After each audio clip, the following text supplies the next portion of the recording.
Well, g'day guys, it's Liam Garman here from Inside Residential Property, and today we are going to be unpacking how investors in their 20s to 40s can set themselves up for financial success. Today I am joined by Pat Casey, Managing Director from Rethink Wealth. We're going to be unpacking serviceability, capital gains tax, and how you can set up a strategy for success. That is coming up in just a second. Real stories, expert insights, smarter decisions. Out of 20 years or more than 20 years now, I'm yet to meet a successful investor who doesn't have some level of financial regret. The first segment is the accumulation stage. Essentially, if we had to simplify that, that is converting income from work into, assets. And often the bridge between income and assets is utilizing debt strategically in order to do that, which is what you're doing now. First investment, especially if you're using debt, is really, really important. And I can't underplay the importance of that. People want to live near the beach. They did 50 years ago. They still want to now. There's probably going to be more of a demand, in 50 years' time. It's my job to raise these questions is, okay, when potentially down the track would you like work to become optional? Tune in and find out.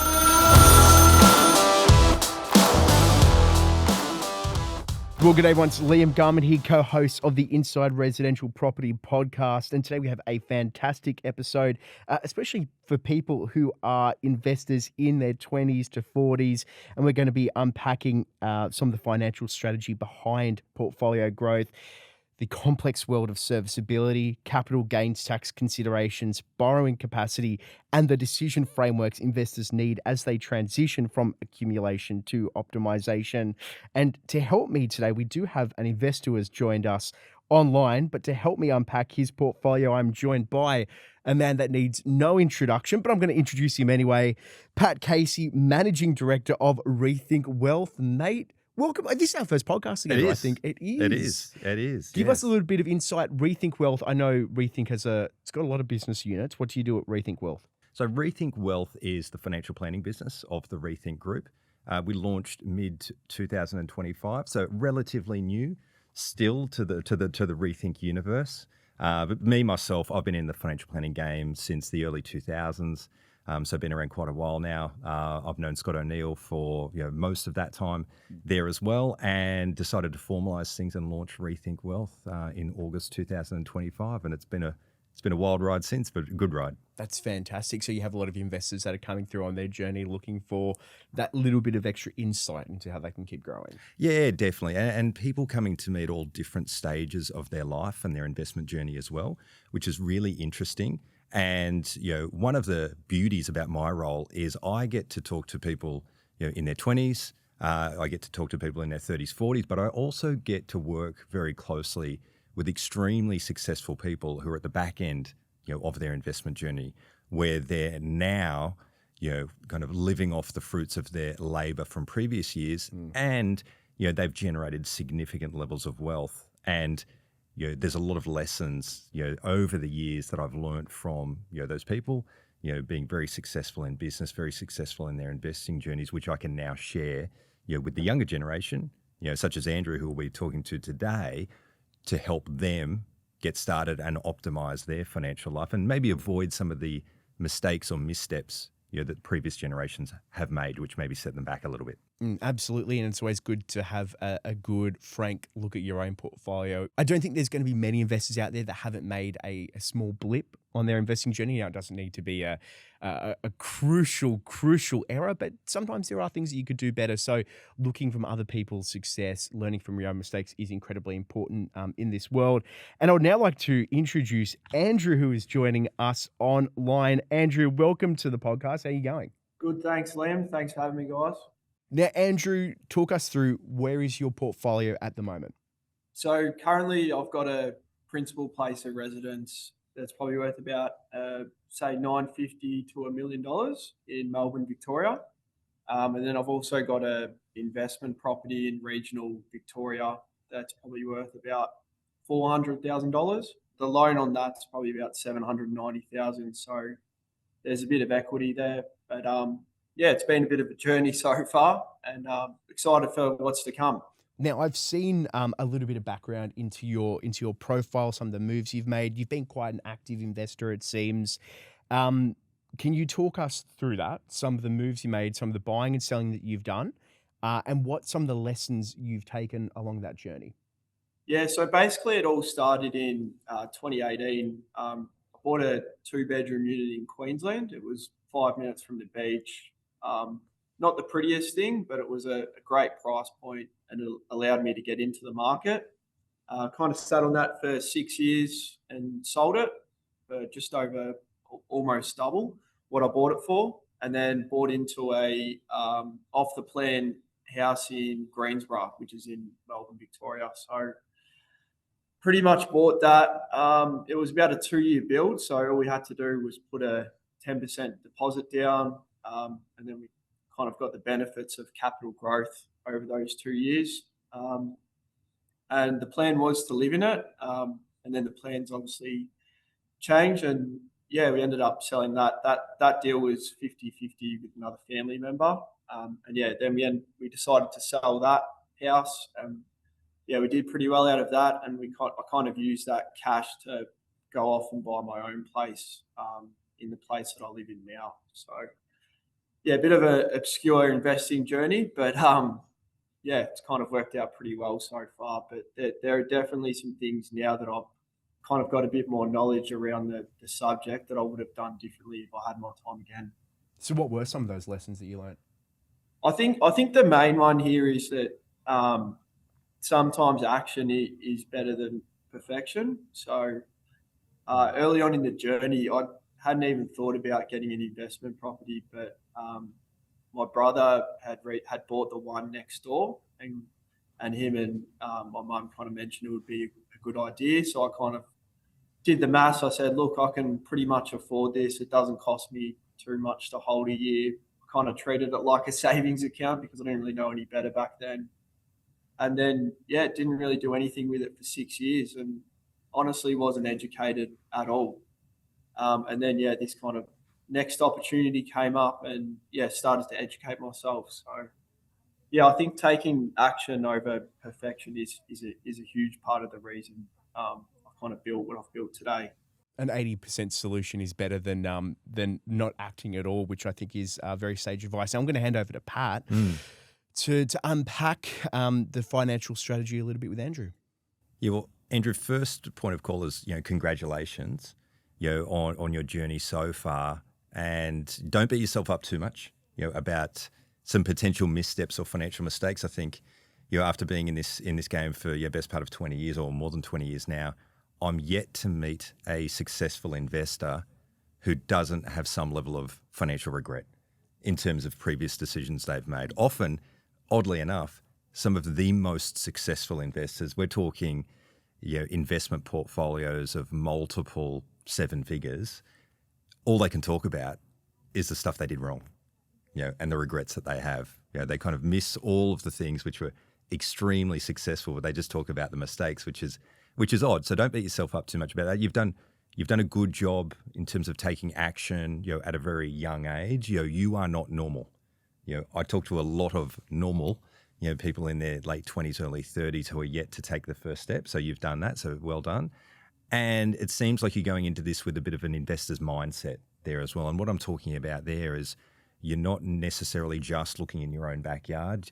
You're not necessarily just focusing on doing all of the work yourself. I know that you've used the services of professionals, and things like that previously, which shows a level of financial maturity and insight there. And I'm sure, seeing as though you're talking to us here today, I'm guessing that you're also in your spare time for fun, listen to a whole bunch of educational material, property podcasts, and all of those different types of things there as well. So if you are one of those strange people like us who actually listen to these types of things for fun, then generally what you're doing then, we're even really thinking about is investing in your own education. There also, so that's really, really good. There's probably a couple of missteps there and things that you would have done differently. But don't beat yourself up too much about that. That's pretty normal. There as well. Yeah, I might be the only person in the gym listening to a property podcast. Yes, and sometimes you're doing the right thing in terms of at a young age, investing in your own education and listening to podcasts like this, if you're one of the only people in your social group who are doing this kind of stuff, and you often are the one that are driving some of the conversations at the barbecue, around this, and some people may be interested, others won't be at all. But part of the benefit of having a team around you of experienced professionals who've been there and done this before is you're kind of finding your people. You're finding your community, of people who are interested in just doing more than the minimum. They are interested in doing just more than what maybe their parents or grandparents did, there as well. And in terms of, the strategy itself, what you're essentially doing is, we break things from a financial planning side of things. We break things up into kind of 3 segments of your financial life. The first segment is the accumulation stage. Essentially, if we had to simplify that is converting income from work into, assets. And often the bridge between income and assets is utilizing debt strategically in order to do that, which is what you're doing now. And, a lot of the time, the first investment, be it, property, be it shares, but the first investment, especially if you're using debt, is really, really important, and I can't underplay the importance of that. And I think, well-meaning parents and grandparents sometimes just say, listen, just get into the market, get anything. That advice is probably well-meaning, but it's probably not helpful advice, because if you make the wrong decision, and I've seen this so many times with the first one, then it potentially sets you back 5-6 years before you can then make the next step, which means once we do the financial modelling, it could potentially mean that you're working for another 5 or 6 years at the back end, before you can retire, because you're kind of shifting everything out there as well. So you're in the very early stage of accumulation, which is really good. So, buy a decent quality asset, at the price point you can. You've already done that tick. You've got the benefits of some quick capital growth out of that. It's doubled in value in 6 years. That's fantastic. And I should say that is not normal. That doesn't happen all the time. So you've done a particularly good job of asset selection there, which is good. And then it looks like you're moving from an asset which had a relatively low land component, being a unit, and then potentially moving into a house.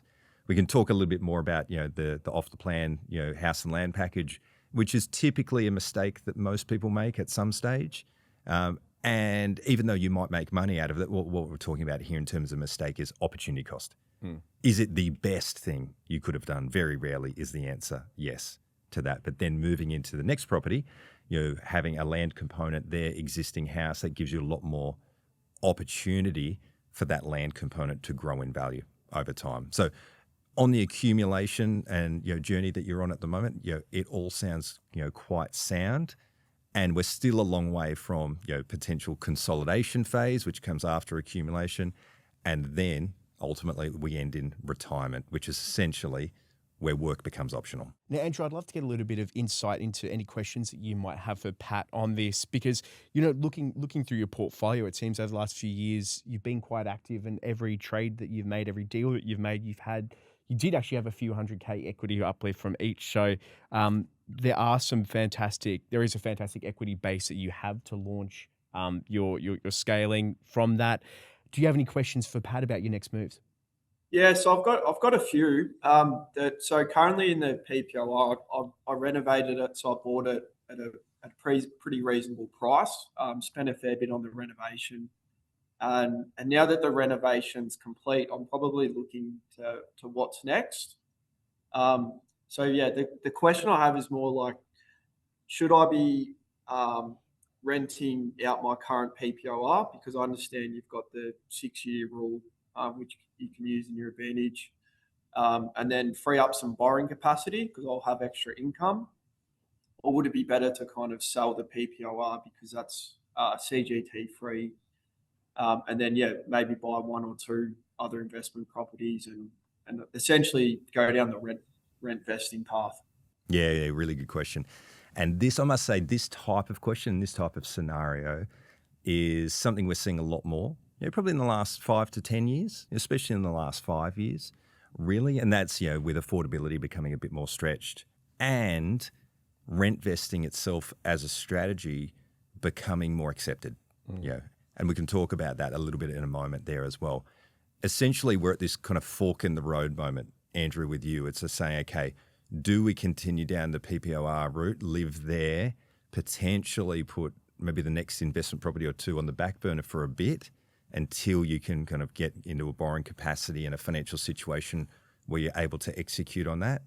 Or do we potentially supercharge things by renting out the principal place of residence, which should slightly improve your borrowing capacity, depending on what you rent for, because you have to rent somewhere to live, but could potentially improve your borrowing capacity to then potentially fast track that next step a little bit there as well. And so having seen this type of situation a lot before, typically the types of questions which we would then play out in terms of building a financial plan would, oddly enough, may seem strange to some people when we're talking numbers and dollars and cents and properties, but we're asking questions like, okay, are you in a relationship? If so, is a potential marriage on the cards? If so, are we looking at kids? Are we looking at 1, 2? Are we looking potentially that happening sooner rather than later? Why? Because fast forward into the future, and I know that potentially when the first child is approaching 4 or 5 years old, what will be most important to you and your partner at that stage is what school catchment zone you're in. And you won't want to change. Once your first child starts at school, you will not want to move and change that child's school at that stage. It's a big upheaval. You want to potentially lock yourself into that particular suburb for a period of time, so we're not having to chop and change schools now. So we need to think about this situation almost like a bit of a game of chess, right? Good chess players aren't just looking at the board and saying, okay, what should I do next? They're looking and saying, okay, 3 or 4 moves ahead, here's where I want to be. Okay, what do I do next in order to give me the highest probability that I can execute on that move 3 or 4 moves down the track there as well? And keeping one eye on the distant future, which, Andrew, you're still in your 20s, so this will be really difficult to kind of think about, but it's my job to raise these questions is, okay, when potentially down the track would you like, work to become optional? When do you potentially want to move from, part-time to full-time? Are you looking at further principal place of residence upgrades between now and when work becomes optional down the track? And then even further down the track for your future children, which do not exist yet, do you want to help them financially for them to get their foot in the property market at some stage via opening up the bank of mum and dad at that point? The reason from a financial planning perspective as to why that's so important is until we get a good indication of where you want to be in the future, what you want to achieve, and what areas we're either excluding or wanting to leave the option open, we then start to narrow down what the end goal is. We can then reverse engineer what that plan looks like. It then makes the question of what do I do next a lot easier to answer at that point. Because if we're just talking tactics with no strategy, we're potentially firing bullets, but we don't necessarily have a target to go towards. Whereas if we've got a pretty good idea, no one's going to have, and Andrew won't have a view of this stage in terms of where he wants to be at 50 or 55. Like, he's still young, right? But if we get somewhere 70 or 80% towards the correct answer, that's a hell of a lot better than 10 or 20%. And therefore, the decisions we're making today should align with that long-term goal rather than compete against that long-term goal. One other thing I'd like to put to you, Pat, as well, is that if the PPOR is in Melbourne, now there is, I think, rent vesting. There is a really big argument for rent vesting if you're in Sydney, right, where you are now potentially looking down the barrel of low single-digit capital growth over the next few years. In terms of yields, we're looking low single-digit yields again. That rent vesting is a very smart move. Looking at the strength of the Melbourne market projected into the future, is the PPOR move sitting in your PPOR, letting it accumulate in value? It seems to be just as legitimate of a strategy as rent vesting. Absolutely. And this is where we come to the conversation that, even though rent vesting has got a lot more airtime and there's a lot of, experts and social media and talking about it and promoting it, it doesn't necessarily mean it's the right thing to do, right? And every property transaction you make and every property decision you make, and holding is a decision. Of course, buying and selling is a decision, but holding is also a decision, because if you hold one particular property, it means you can't transact to buy another one, right? So holding, is a key decision there. But every property transaction you make really should be made with an investment lens. Especially if you're hotspot jumping, right? Like, if you're selling to get into an area which you project will have growth. Now, I don't like using the term hotspot. It's been overpopularized. But if you're moving into a market which you project will grow, I think it would be almost quite disappointing if you were to sell a property in a market just to buy back into that market. Absolutely. With all the transaction costs you'll face, and obviously this isn't financial advice, but if you're facing 1.5% to 2.5% listing commission for a selling agent, you'll have stamp duty on the way back in, plus all the little costs that sum up the moving, the this, that, conveyancer fees. I think the way you put it, it's actually really smart. Holding itself it's a decision. It's part of a strategy. And I think, with the property flipping, or jumping from hotspot to hotspot type of strategy, we do see people who have attempted that or done that over a period of time, and potentially, and I mean, even in Andrew's situation, he's had a few property transactions early on in the piece. Why? Because he had no capital to start with. So sometimes you need to have a very active approach at the beginning. Does that mean you should continue that strategy forever? No. If people haven't worked it out, the Australian tax system is not friendly towards property flipping. We've got capital gains tax, we've got stamp duty on the way in, we've got agents fees and stuff outside of the tax environment. It does eat up a lot of your potential returns there as well. And jumping from hotspot to hotspot can increases the amount of property transactions that you potentially will have to do in your lifetime. And a lot of them, I would argue, and having the, doing the projections behind it, active in the beginning, but then once we get to a stage, buying and holding quality will generally beat, jumping from market to market once you take into account transaction costs and tax, which essentially eat away at your returns. Absolutely. Now, I think I might have even jumped into something else you were going to ask Pat, Andrew, but balancing the buying of an additional one or two investment properties versus going into another PPOR to renovate. Is that where you're juggling at the moment, Andrew? Yeah, that's probably the short-term question for myself. As you kind of put it, it's a fork in the road. And then, a longer-term kind of question is when's the right time to transition from a kind of an acquisition capital growth phase to something where you're getting good yields, good positive cash flow. The good news and the bad news is that with the first question around, PPOR versus multiple investment properties, generally there's more than one way to skin a cat. And so, going down both paths either could work. The thing that it depends upon is essentially the quality of the asset that is bought and held for that period of time. You buy and hold a good quality PPOR, you get the advantages of, no capital gains tax, but there's disadvantages of, reduced borrowing capacity, increased outgoings, all of those different types of things there as well. On the multiple investment property path, you get, higher borrowing capacity, you potentially get exposure to a larger capital base there as well. And of course, you can only claim one property at any given time with the capital gains tax exemption rule. And so you can't claim multiple properties at the same time. So that's a common thing which I see people kind of get tripped up on. But there's more than one way to skin a cat, going down that path. So potentially both of those options on the cards.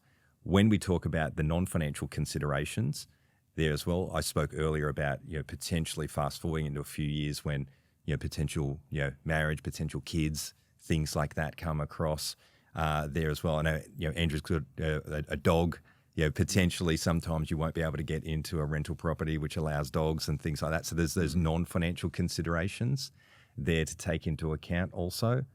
And then on the second question, when is the right time to transition from capital growth into cash flow? This is a really, really good question and something we come across a lot, especially people, 10, 15, even 20 years down the track from where Andrew is in terms of building up their capital base, usually through residential property, and they're looking at potentially moving either into commercial property or into something like blue chip Australian shares, which generate high levels of cash flow. So there's two dangers of this transition phase. The first danger is doing it too early. And what that means is potentially selling down high capital growth, good quality residential properties to get into a commercial property, but doing it too early, which means that you're getting into a poor quality property in terms of a commercial property. And what I mean by poor quality is low return potential. You've got the lower value. Let's use a sub $700,000 industrial unit as an example. Rent is very low. On these things, it's generally outside of a capital city. It's generally in more of a regional town or kind of something like that. The types of businesses that would rent out or lease this type of property were probably really small mum and dad style businesses. The economic fundamentals of these types of businesses aren't particularly strong, and so therefore we can potentially have a risk of vacancies there. And when you do get a vacancy, we're generally not talking 1 or 2 months. We could be up to, let's say, 3 to 6 months, depending on the location and where it is. So that's something to think about. And usually with those smaller industrial properties, there is a future risk. It's not happening necessarily at the moment. There is a future risk of oversupply because they're reasonably easy to build, there as well. So that's a risk of maybe doing it too soon. You're giving up high quality, good growth, residential properties to get into a poor quality asset. The risk of doing it too late also exists as well. And I can think of a scenario, a real life scenario where, years ago we saw, client, they'd been really successful with their residential property investing journey. They'd done a lot of good things. They'd bought quality, they'd held for a really long time. They'd kept the tenants happy, they'd done all the repairs and maintenance, all of those things. The two mistakes they made in hindsight, they bought everything in the same capital city, so the land tax bill was horrendous. And the second mistake they made is they held on for far too long before converting to high cash flow assets. They were in their early 70s and still working. Wow. Why? Because they're $10 million of residential assets after tax, after land tax, after repairs and maintenance, because these properties were 20, 25 years older than when they bought them. So the repair and maintenance bill was significant. The net cash flow on a $10 million property portfolio was $50,000 a year. That ain't enough to live off. And so they were working to supplement that. And so that was a case of potentially holding on for too long, whereas looking at a plan where they potentially sold down one of those assets, convert that into a high cash flow asset, all of a sudden they're moving, to 120 grand a year plus, of passive income off the back of that. There is a little bit of tax which is payable upon that, but we're also chucking money into super, which is tax-free at their stage of life. So there's a lot more options, but that is a risk, but they've done a lot of good things to get to that point. And so the ability to add significant amounts of value to them at that stage of their life were only possible because they got that accumulation and that consolidation phase just right. And on your point before about creating that goal, that strategy of what you want to achieve, if you do want to pass it on to the next generation, they did have that. So they did leave themselves with quite a few levers there. Now, Andrew, do you have any more questions before Pat and I unpack your journey a little bit more? They were the main ones, really. It's one of those things. It's because time in the market, what I've learned is so critical. It's something I do want to get right. So just deciding what the next steps are kind of critical. Now we have a chance to unpack Andrew's portfolio, Pat. And one big thing that came up multiple times throughout the podcast, I know it separates a lot of investors, and that's selling down your portfolio, when to sell, how to sell. And I know there are a lot of investors out there that are super active. Andrew was quite active in being willing to sell down. Some investors never want to sell at all. How, looking at it from a lender's perspective, from a holistic perspective, take us through selling. When's the right time to sell, and how is that viewed by the banks? Yeah, it's a good question, and usually the time to sell is triggered by a couple of things. When I start asking people, okay, this particular property or these properties, are they starting to give you huge amounts of headache? Is the building kind of falling apart, and repair and maintenance bill is just going up and up and up each and every year? And on top of that, has it done its job? And its job is essentially, if they buy a good quality asset, 7.2% capital growth per year over a 10-year period, it should double in value every 10 years. That's an exceptional asset. Not everything does that, but that would be really good. So if it's achieved that capital growth, and you're now at a stage in your life where you don't necessarily want to deal anymore with the headaches and the stress, which sometimes can go with residential property investing and being a residential property landlord, and you're looking at moving towards a stage, you might not be there yet, but it might be close, where you either want to work less or not work at all. Then that would usually trigger the conversation around, okay, selling at that point. We would then go through the portfolio and say, okay, what makes sense? Which properties are probably are the biggest pain in the neck? What do we do from a capital gains tax point of view in order to stagger that capital gains tax bill over a number of years? And what I mean by that is, because capital gains tax is essentially added on to your income tax, in the years where you're earning a really high income, it might not make a lot of sense, to start selling down some of those, especially if in a few years' time, you're going to be working less or not working at all. Yep. And then potentially the capital gains tax bill will be less, if you were to postpone that sale for a few years down the track there as well. Sometimes people just get to the point where they just say, listen, enough's enough. I'm going to wear the tax. Some people say I'm happy to pay the tax because it means it's gone up by a lot in value. That's fine. And we can look at things like, concessional superannuation contributions and things like that, where you can claim a tax deduction on under certain circumstances to reduce that capital gains tax bill there as well.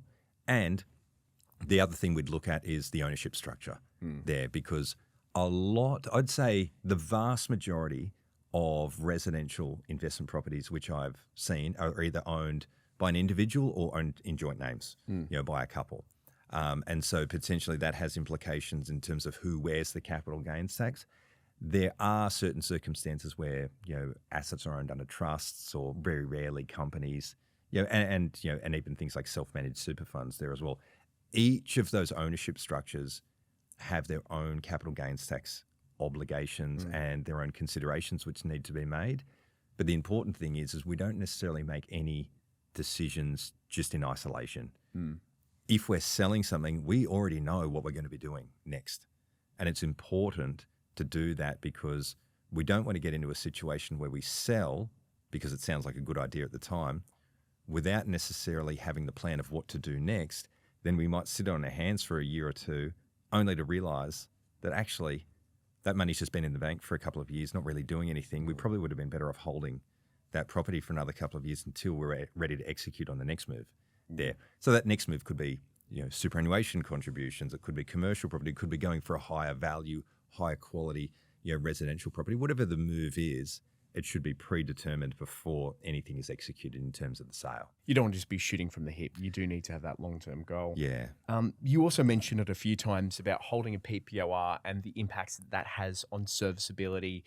Can you unpack that a little bit more as well? Yeah, and I think this is one of the reasons why rentvesting has become popular. It's because you're often, not always, but often, your borrowing capacity improves. If you're essentially holding two investment properties versus holding one high value PPOR in there as well. Things like that could change if you're spending a huge amount on rent and things like that there, but generally that is the case. What that allows you to do is, by holding multiple investment properties and by having an improved borrowing capacity, it allows you to hold assets that are of a higher capital value versus just holding the one asset there. So let's just say we're talking round figures. You hold $1 million principal place of residence, market goes up by 10%, you've made $100,000 in terms of capital growth. Whereas, if you're holding two $750,000 investment properties, market goes up by 10%, you're earning more or making more in terms of the capital growth which goes along with that.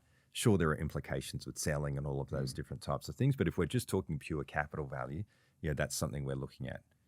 The danger is, and this is where financial planning is part art, part science.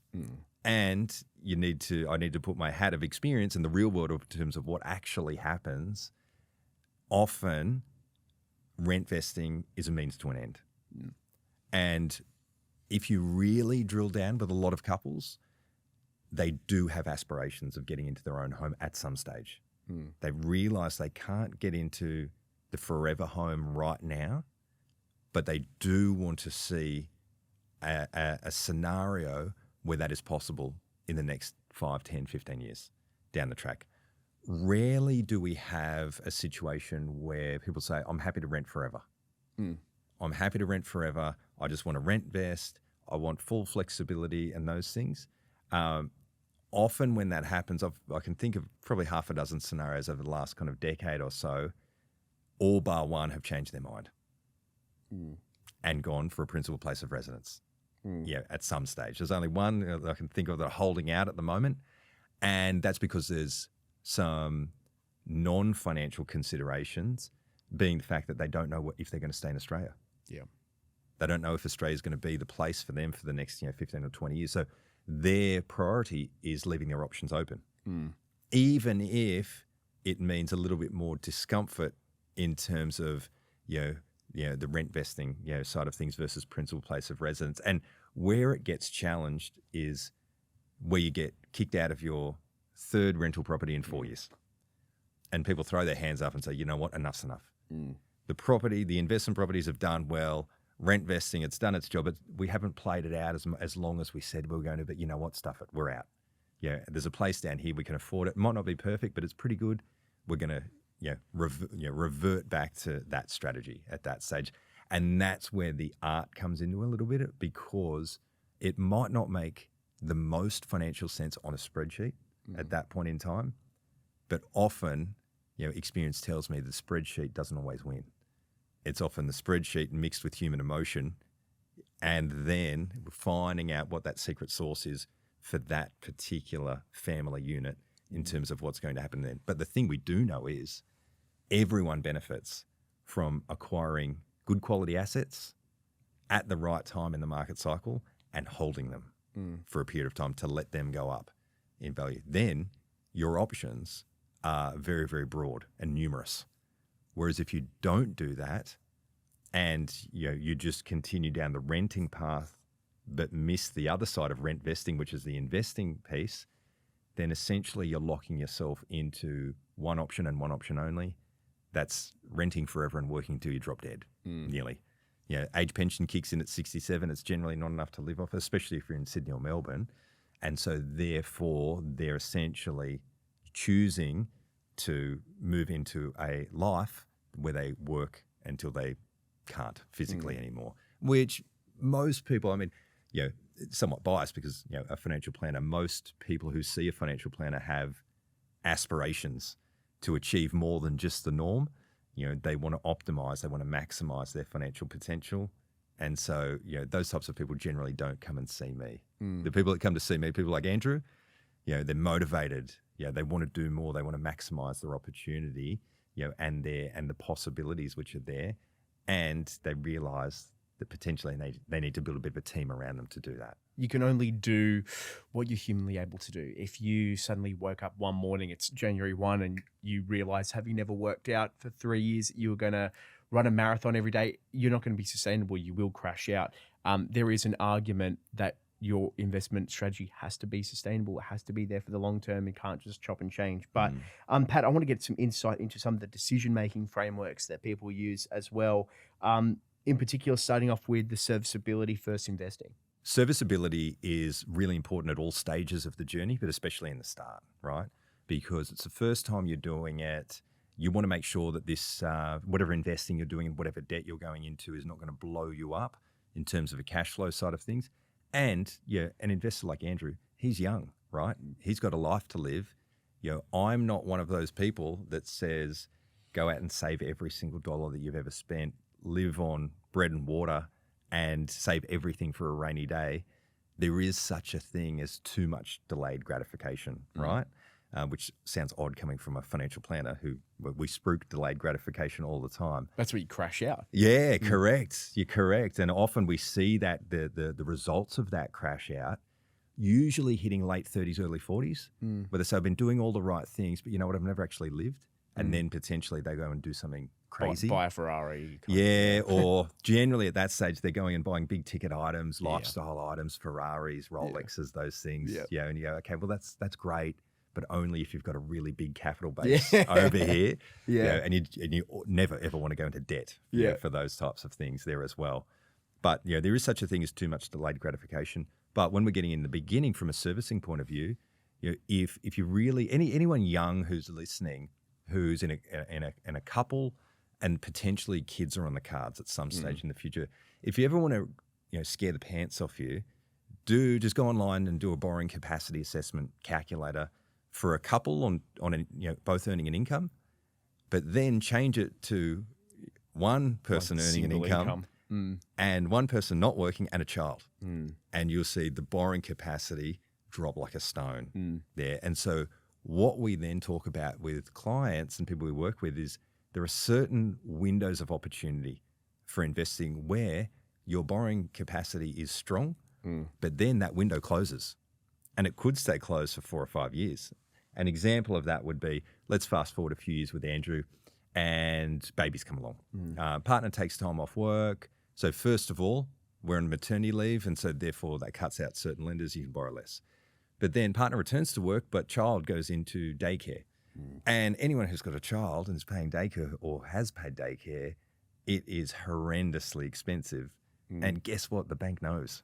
And so therefore your borrowing capacity doesn't improve at that time. And then guess what? Another child comes along and you've got another one in daycare. So really you're then waiting for your next window of opportunity to come up when your youngest child goes to primary school.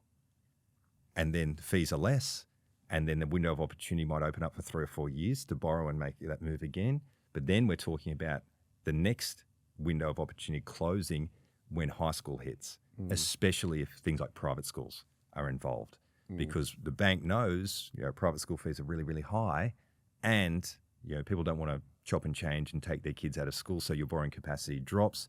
Window of opportunity closes for a period of time there as well. And the only way to make up for that is really to absolutely supercharge your income, and go from, a reasonably good level to, really, really high levels there as well, which is not always, depending on what industry you're in and depending on your own family situation, it's not always possible to do that there as well. And then by the time your kids finish high school, guess what?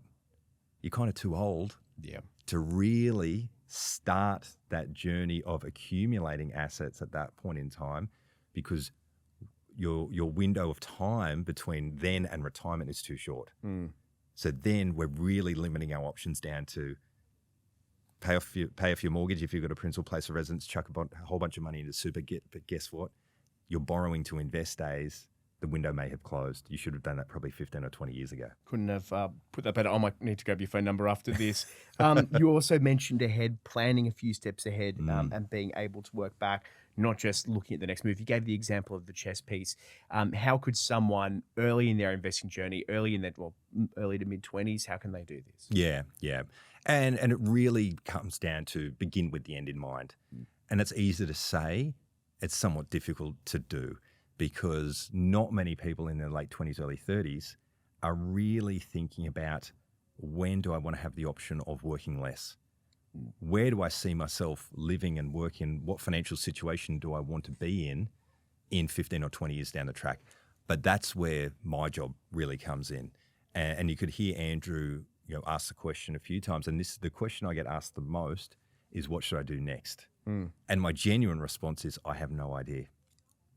No idea, until we work out where you want to get to. And even if it's like pulling teeth, we're going to get there. we're going to get to a stage where we've got 70 or 80% of the way towards the right answer, because then we can then reverse engineer what that looks like and then play that out. So what does a tangible goal look like to you? You know, when you look on social media now, there's always a passive income figure or this or that. What is a goal to you? Yes, I'd say, the most common goal I hear is I want work to be optional. People used to say I want to retire early, but now that language has changed. I want work to be optional, somewhere between 50 and 55 on a passive income of X dollars per year. Years ago, it used to be 100 grand a year. That was probably before COVID. Yeah, inflation's gone up. It's gone up to 150. Your passive income has to go up as well. That's it. It's up to 150 now. Now we're starting to more people talking about kind of $200,000 per year. So, but a lesson in that is, only 5 or 6, 7 years ago, it was 100 grand. Now it's gone to 200 grand. So what that tells us is that we need to build in some buffers. Yeah. We can't just retire on the bare minimum, which we think is enough to get by. You actually need to add a margin of safety in there, because things like inflation come along to punch you in the face and go, wow, I didn't expect that in my spreadsheet. And so that's something to think about. So if we do want work to be optional at some stage in your future years, so what do we need? Well, first problem is once we do all the financial modeling, we go, okay, you want to retire at 55 or want to have the option of retiring at 55. First problem is, well, guess what? You can't access superannuation until 60. So for that 5 years there's a funding gap, which we need to close, either via capital, something grows and you sell it and you extract the money out of that and use that money to live off for the next 5 years, or you develop an asset which has net passive income, which can replace the income that you're not earning anymore through work. So that's fine. And then problem number 2 usually happens at some stage in the future where their savings and superannuation run out and they run out of money. They're then on the age pension at that stage, which is too low for most people to live off, or far too low for most people to live off. They're then relying on things like inheritances and stuff like that, which we never even factor in. We kind of keep that in the back of our mind that might happen. But guess what? Most people receive an inheritance quite late in their life when they kind of don't need it because they're already relatively financially comfortable in their kind of early to mid 60s. Where they really needed that was probably in their 30s or 40s, where they could have used that at that point in time. So that's a lesson for, younger people, is potentially having that option of an early inheritance for their future children, is a really good thing to build into potentially their financial plan.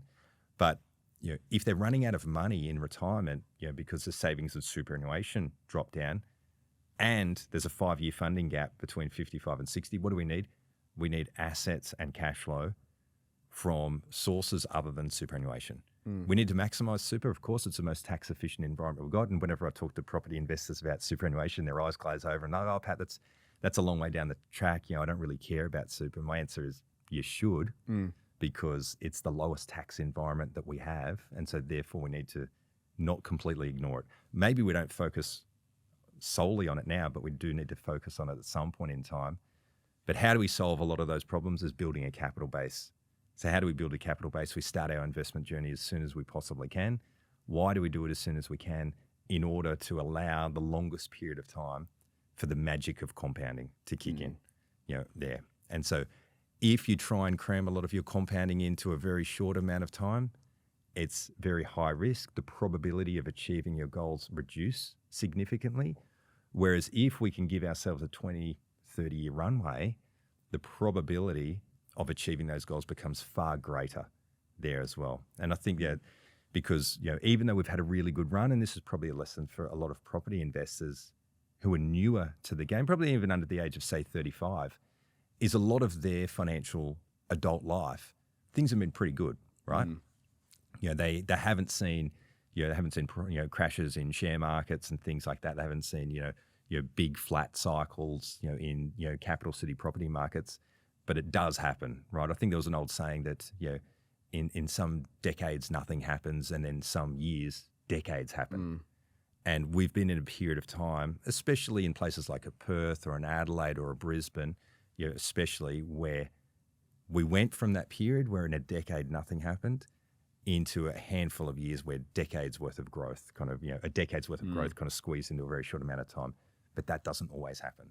So the longer the period of time that we've got, to let that investment play out, the higher the probability of achieving success at the lowest risk possible. Now, to close up, I'd like to get some insights into what some investors can do now, some tips that they can take in their strategies, and in particular, how to avoid paralysis as people grow their portfolios. And the paralysis is an interesting thing. I often speak to potential new clients or even friends, and they say to me, what type of person comes to see a financial planner? And their assumption for whatever reason is that it's people that don't really have much of a clue about what they're doing. And my response is, that's the complete opposite to the reality. A lot of the people that come to see me, they're listening to podcasts for fun. They're watching YouTube videos on property investing or early retirement, financial freedom, all of these types of things. So it's generally people who are really highly motivated and they have the financial resources to actually execute on something or make some financial decisions there as well. I'm probably, one of my probably controversial views that is different to some others there is I do believe that sometimes doing nothing is better than doing something stupid. Mm-hmm. And that's come from years of experience of seeing potentially the two biggest ones I see, two biggest financial mistakes in the property investing world I see are buying off the plan units in high rises, and being in negative equity for a number of years, and then maybe selling out at break even and might be after 6, 7, 8, 9 years. That really blows up any chance of early retirement down the track. And the other one would be buying house and land packages in outer suburbs, regional type areas there as well. And it all comes down to basic economics. If supply is high and demand remains the same, then it puts a cap on price growth there as well. There's a reason why some good quality investment properties are expensive. It's because everyone wants them. Why does everyone want them? Because they're in a really good location, close to shops, close to amenities, those different types of things. And guess what? That ain't changing anytime soon. We're in Sydney. The beach is still the beach. People want to live near the beach. They did 50 years ago. They still want to now. There's probably going to be more of a demand, in 50 years' time there as well. So we don't necessarily want to wait for a crash for things to go down in value because, a lot of people waste a lot of time waiting for a crash, which potentially will never happen, there also. I think we've been hearing about that for the last 15 forever. years, 20 years, right? And every time there's always a new reason as to why it's going to crash. And I mean, and this is probably a bit of an insight which a lot of people wouldn't necessarily think about unless they're at the coalface like me, is a lot of people, especially in Sydney, but we're starting to see it in Brisbane a little bit, and it used to happen in Melbourne before it's gone into a flat cycle, is a lot of people in, say, down their 40s are starting to receive early inheritances, either from grandparents who are passing away or parents who are gifting early inheritances to their children as a bank of mum and dad. Guess where that money's going? It's going straight into residential property. And so therefore people might turn around and say, how can this 45-year-old couple on reasonably modest incomes afford to buy that $3.5 million house? And how can they borrow that much? Well, they ain't borrowing it. It's coming from other sources. And so it's kind of this self-perpetuating snowball effect where a lot of the value increase, which we've seen in residential property in capital cities, is actually going back into the system just on the next generation there as well. I mean, is that a good thing for society? I'm not here to comment on that. However, it is a trend that we're seeing at the coalface, which I don't necessarily see a lot of other people talking about too much. Absolutely. Look, I think that is all we have time for today. Thank you so much for joining me on the podcast, Pat. Thanks for having me. That was Pat Casey, Managing Director of Rethink Wealth. And that is all we have time for today on the Inside Residential Property Podcast. But until next time, bye-bye.